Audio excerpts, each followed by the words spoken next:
Dios le bendiga, mis hermanos. En esta oportunidad vamos a tocar o a hablar acerca de un tema muy importante que que corresponde a la semana número 5 de este plan de lectura que hemos estado desarrollando. Y es un tema muy importante para nosotros como cristianos porque llama, nos llama a, a vivir una vida, o a observar, mejor dicho, una serie de normas y requisitos que el Señor nos exige para nuestra vida cristiana. En lo que toca a el hecho de dar testimonio, al hecho de llevar el mensaje, al hecho de la posición que tenemos que tomar en ciertas áreas de nuestra vida. Y es un tema que es bastante duro, pero que es una realidad, o debe ser una realidad en nuestras vidas. Y este tema se desarrolla en el contexto de el libro de Mateo, en el capítulo número 10, con motivo de un encargo que hace el Señor a sus discípulos. Y en base a este encargo que Él les hace, Él les da una serie de instrucciones y una serie de normas que tienen que regir la vida de ellos y que tienen que regir la vida de nosotros como cristianos al momento en que tomamos la decisión de seguirle a Él y de ser su discípulo. Tenemos una responsabilidad que ejecutar, que Él la dejó instaurada. Y que aquí, en cuanto a sus discípulos, en cuanto a la forma como Él se los orienta a ellos, nos enseña claramente a nosotros cómo debemos entonces llevar esta comisión que Él nos ha entregado a cada uno de nosotros.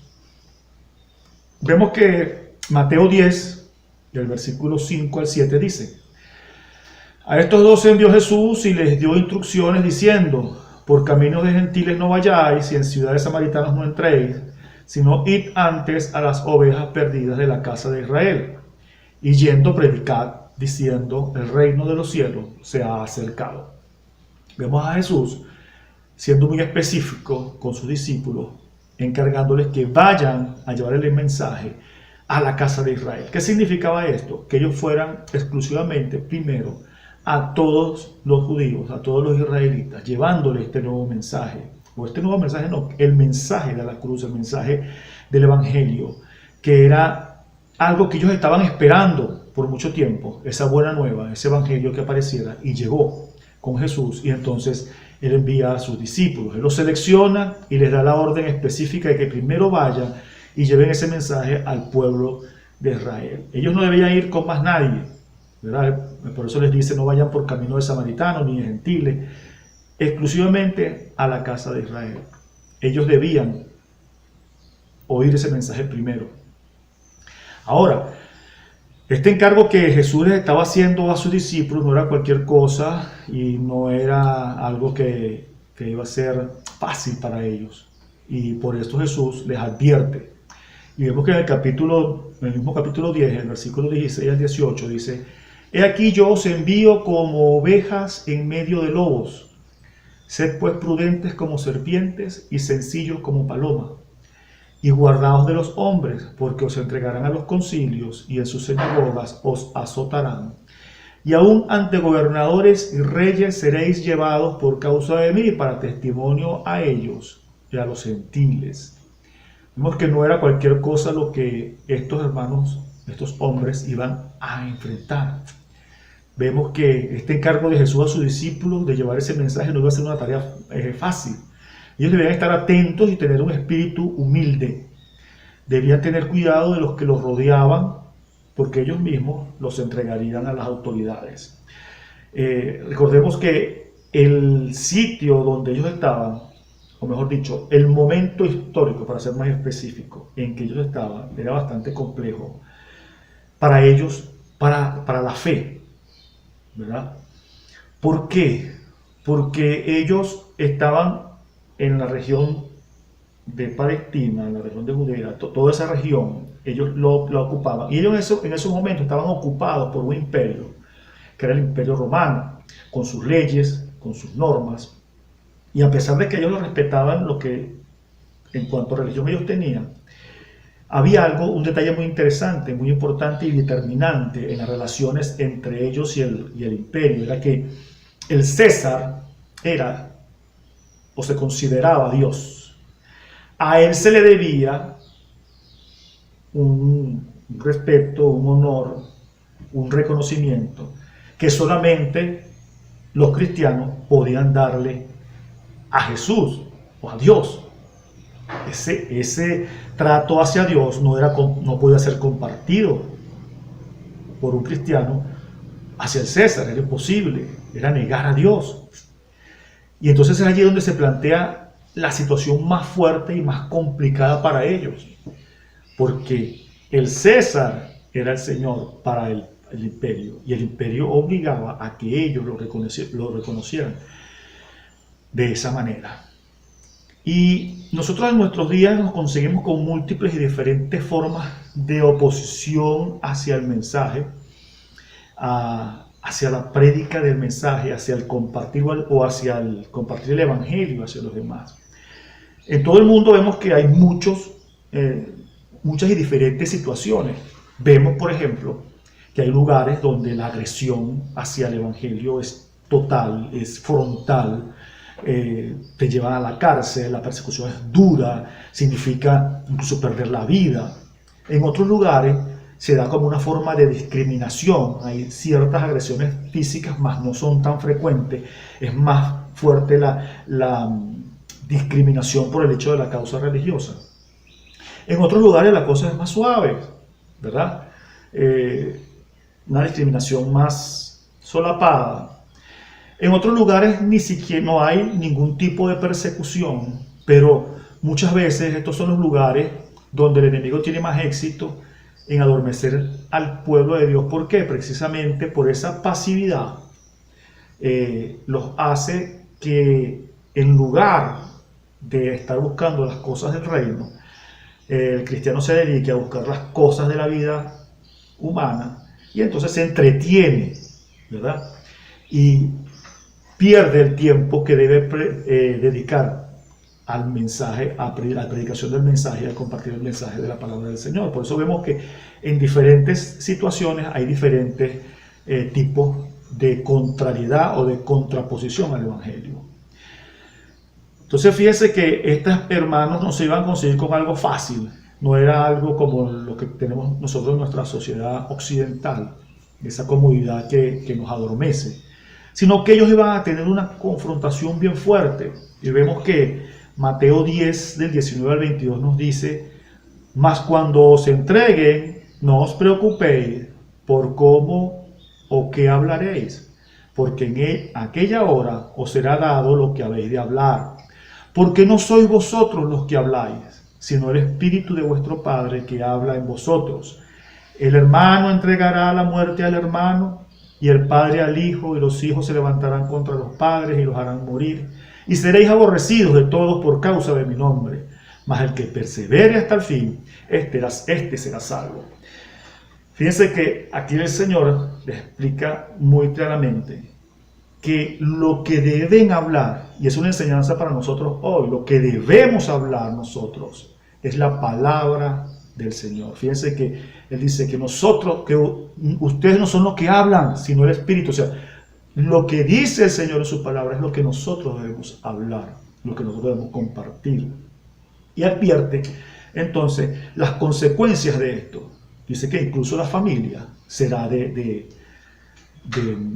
contraposición, de persecución, de lucha.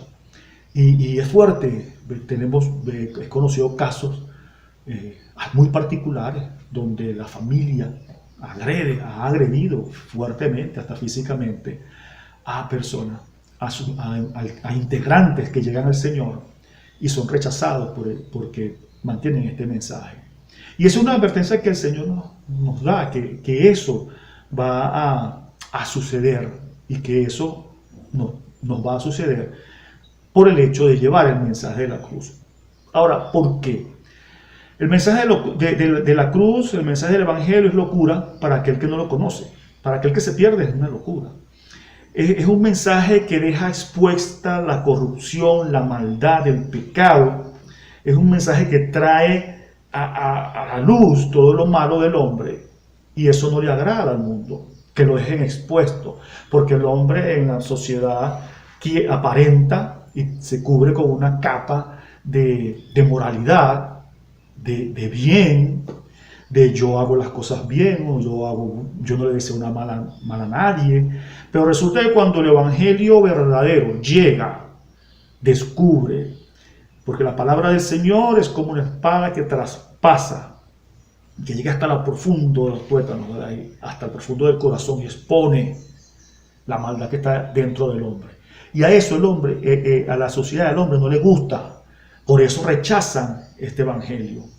Por eso rechazan cuando se les predica el evangelio real, el evangelio bíblico, ese que le dice que están podridos, que están condenados a pecado, que van a ir a un infierno, que es la realidad. A eso no le gusta al hombre. Y entonces por eso el Señor les advertía a sus discípulos que iban a tener persecución. Estos familiares que él dice que le iban a hacer todas estas cosas, sabemos que todos ellos tenían una religión. Este mensaje iba en contraposición de esa religión porque exponía realmente lo que el Mesías venía a decir. Quizás muchos de ellos tenían familiares que estaban a favor del imperio y reconocían al César como Dios o como supremo, y esto se da en el caso más que todo de los gentiles. Entonces eso iba a traer ese tipo de consecuencias. Y también en la actualidad, en el mundo entero, a los cristianos les trae esta consecuencia, a unos en mayor grado que a otros, ya como lo mencioné, ¿verdad? Hay unos países donde hasta la vida está en peligro, y otros países como los nuestros, donde es la reputación, donde es el que dirán, donde es el que, ay, este es un anticuado, este es un religioso, este es un fanático, ese tipo de comentarios que a veces surten efecto en algunas personas. Entonces, se nos plantea ahora el siguiente punto. ¿A quién debemos agradar? Tenemos una responsabilidad, hay una disyuntiva, hay una contraposición, ¿verdad? Tenemos un enfrentamiento con el enemigo. Ahora, nos debemos hacer la pregunta, ¿a quién debemos agradar? Mateo 10, 32 al 33 nos dice: a cualquiera pues que me confiese delante de los hombres, yo también le confesaré delante de mi Padre que está en los cielos. Y cualquiera que me niegue delante de los hombres, yo también le negaré delante de mi Padre que está en los cielos. Esta sentencia que encierra estos versículos es un principio muy importante que nosotros no debemos dejar pasar nunca por alto. Nosotros nos debemos exclusivamente al Señor. Y no debemos en ninguna manera avergonzarnos de quién es nuestro Señor y de quién, el que murió en la cruz por nosotros y nos dio esa salvación tan grande. Nadie sobre esta tierra ha recibido algo tan grande como lo que hemos recibido nosotros, que es la salvación del alma por la eternidad. Ese sacrificio que Jesús hizo en la cruz tuvo un valor enorme y nos ha sido entregado, se nos ha sido dado de pura gracia. Nosotros entonces nos debemos a ese Dios, a ese Señor, con todo el corazón. Y esto nosotros debemos mantenerlo delante de quien sea, ¿verdad? Nosotros debemos estar orgullosos de quién representamos, a ese Dios creador del cielo y de la tierra, a ese Dios poderoso que nos dio a su Hijo por ese amor tan grande que nos tiene. Y fíjense que en ese versículo que acabamos de leer, cuando aparece la palabra confesar, el significado y el sentido es declarar abiertamente, hablando con libertad, siendo tal confesión el efecto de una profunda convicción de quien declara esa realidad. Entonces nosotros debemos confesar al Señor con toda propiedad y con la seguridad de ese Dios eterno, omnipotente, omnipresente, ese Dios pleno que nos dio la vida eterna. Más adelante entonces conseguimos ahora otro, ya dejando claro a quién nosotros debemos honrar. Vemos que Jesús le plantea a sus discípulos esta frase que es, pudiéramos llamarla contradictoria. Él les dice: no penséis que he venido para traer paz a la tierra. No he venido para traer paz, sino espada. Ahora, Jesús no es el príncipe de paz. Claro que sí, Jesús es el príncipe de paz. Ahora, ¿cómo es que Él dice que viene a traer espada?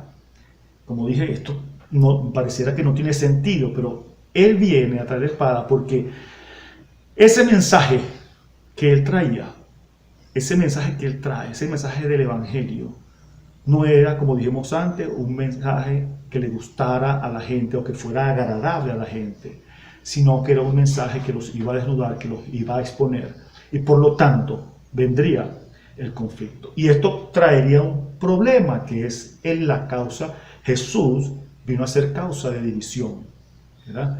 Dice Mateo 10, 35 al 36, porque he venido para poner en disensión al hombre contra su padre, a la hija contra su madre y a la nuera contra su suegra, y los enemigos del hombre serán los de su propia casa.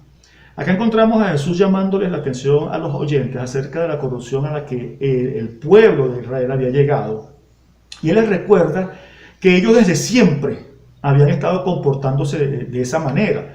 El mensaje que Él traía ponía en evidencia, lo que hacía era poner en evidencia esa situación, ¿verdad? Y llamarlos a ese arrepentimiento. Vemos que el profeta Miqueas, cientos de años atrás, en el capítulo 7, versículos 6 y 7, dice: porque el hijo deshonra al padre, la hija se levanta contra la madre, la nuera contra su suegra, y los enemigos del hombre son los de su casa. Mas yo a Jehová miraré, esperaré al Dios de mi salvación, el Dios mío me oirá. Como Miqueas dice, ese Dios de salvación que el profeta anunciaba y decía que él esperaría, había llegado. Jesús había llegado, estaba presente entre su pueblo y les recordaba esa enseñanza del profeta, y les recordaba acerca de ese mensaje que él traía. Ese mensaje que los descubría y que por eso vendría esa confrontación. Ahora, a nosotros se nos llama a mantener ese mensaje. Y fíjense lo que significa esto y lo que implica mantener esa verticalidad en el mensaje del Evangelio. A nosotros se nos llamará dignos. Fíjense que Mateo 10, 37 al 38 dice: el que ama a padre o madre más que a mí no es digno de mí. El que ama a hijo o a hija más que a mí no es digno de mí. El que no toma su cruz y sigue en pos de mí no es digno de mí. Fíjense, ustedes dirán, ¿qué relación hay entre este versículo y el anterior? Bueno, vemos que cuando el Señor está haciendo la alusión, Él viene diciendo, ¿verdad?, que nuestros familiares incluso serían los principales opositores, y plantea aquí lo que el profeta Miqueas decía. ¿Qué es lo que está planteando el Señor acá? Que el mensaje del Evangelio, eso que hemos recibido, es tan superior, o debe ser tan superior en nuestras vidas, que nosotros debemos amar tanto al Señor. No que vamos a despreciar a nuestros familiares y los vamos a rechazar y no los vamos a querer, porque incluso Él nos manda a amar hasta a nuestros enemigos. Y si Él nos manda a amar hasta a nuestros enemigos, es ilógico que no nos mande a amar a nuestras familias. Lo que Él está dejando muy claro es que hay una prioridad, y esa prioridad es Él. Que no existe sobre esta tierra ningún motivo, ninguna razón, nada que sea más grande, que ocupe el lugar que Él debe ocupar en nuestros corazones. Es triste ver muchas veces en redes sociales más que todo en las redes sociales, escritos de personas que colocan las fotos de sus hijos, de su familia y dicen lo máximo, que esto es lo máximo en mi vida, lo más grande de mi vida, cuando ese lugar es del Señor. Sabemos que debemos amar a nuestros familiares y los amamos, es lógico, pero el amor hacia el Señor debe estar primero. Eso es lo que está pidiendo el Señor, eso es lo que está reclamando el Señor. Y por eso, y Él lo hace en este momento, porque todo lo que Él viene diciendo y todo lo que Él viene exponiendo, todo el compromiso que le está anunciando a sus discípulos cuando Él está encargando esta misión, y el compromiso que ellos deben tener para cumplirla en la cabalidad, como Él la está pidiendo, amerita que el Señor sea lo principal en nuestra vida. Si Dios no es lo principal en nuestra vida, nosotros no vamos a llevar adelante esa misión. ¿Por qué? Porque habrán otros intereses que se pondrán primero y dejaremos entonces al interés mayor de último. ¿Ve? Reflexionemos en eso. Él viene explicando muy claramente todas las cosas que pasarán, los problemas, el porqué, el porqué de esa situación de la confrontación familiar entre las personas que conocían al Señor, que eso venía desde Miqueas, imagínense, o de mucho atrás. Pero la razón fundamental entonces es esa, el establecimiento de la prioridad en nuestras vidas, que el Señor Jesús y ese Evangelio deben ser lo primero en nuestra vida. Y fíjense cómo Él lo coloca en esta perspectiva. Mateo 10:39 dice: el que haya su vida, la perderá. Y el que pierde su vida, por causa de mí, la hallará. Cuando Él dice el que haya su vida, es el que hace su vida. El que en su vida logra todo lo que Él desea. Logra alcanzar sus metas, sus realizaciones, logra alcanzar sus sueños. Ese es el que alcanza su vida, el que haya su vida. ¿Y qué dice el Señor de estas personas? Que el que logre eso, la perderá. Mas el que pierde su vida por causa de mí, la hallará. Cuando está hablándose de aquí de perder, el término que se utiliza es el término apolumi. Ese término no significa extensión, que se acabó algo, no. Es cuando se deteriora algo, cuando no hay un bienestar, cuando, por ejemplo, se rompió un odre, ya no sirve. Entonces, cuando el Señor está hablando aquí del que pierde su vida, es el que pone a un lado las cosas que le interesan, las cosas humanas, sus alcances, sus metas, las pone a un lado y se dedica al Señor. Ese hallará la vida. Y vemos que el Señor es muy claro. Mateo 10:39. El que haya su vida. Muchas veces oímos a personas persiguiendo sueños, persiguiendo metas, deseando alcanzar logros y metas personales. Está bien, pero eso es lo que va a lograr. Eso es lo que va a tener. Vamos a hacer la referencia a Marcos 8:36 cuando dice: porque ¿qué aprovechará al hombre si ganara todo el mundo y perdiera su alma? El que pierde su vida por causa de mí, la hallará, dice el Señor. Entonces, cuando la persona se dedica a buscar sus logros, a cumplir sus metas y a alcanzar sus sueños, bien, solamente eso logrará. Pero recuerden la palabra: el que haya su vida, o sea, el que consiga todas esas cosas, la perderá. Mas el que pierde su vida, o sea, el que desecha todas esas cosas personales por causa de Jesús, por causa del Evangelio, este hallará la vida. Vemos que no es una cosa fácil.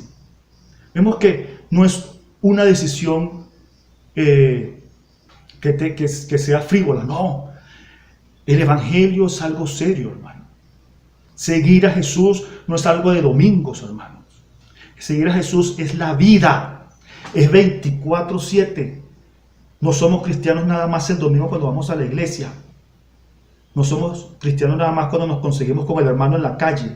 No, es un compromiso de 24 horas al día, porque es la vida entera la que estamos dispuestos a dar al Señor.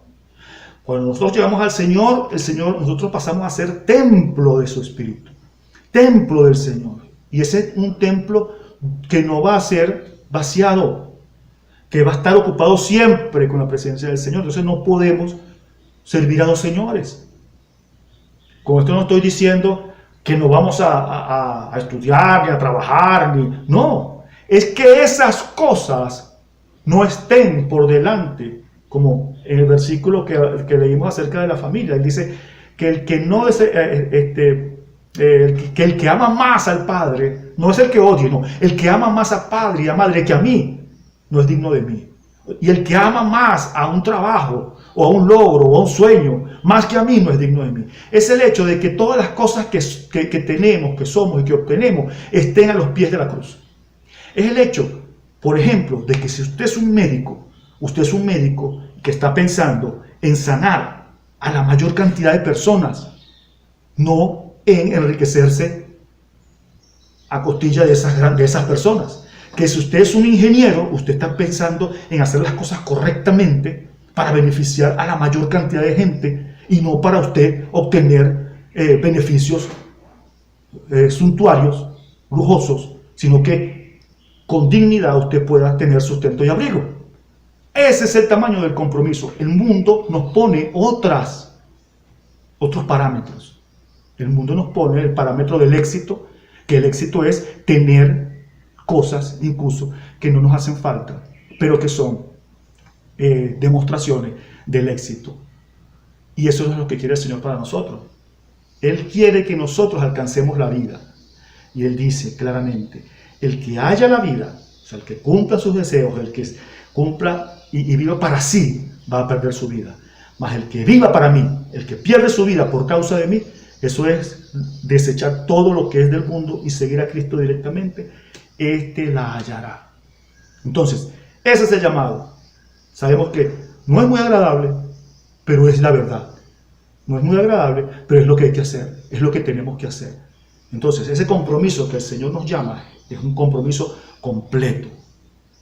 Ninguno que milita se enreda en los negocios de la vida.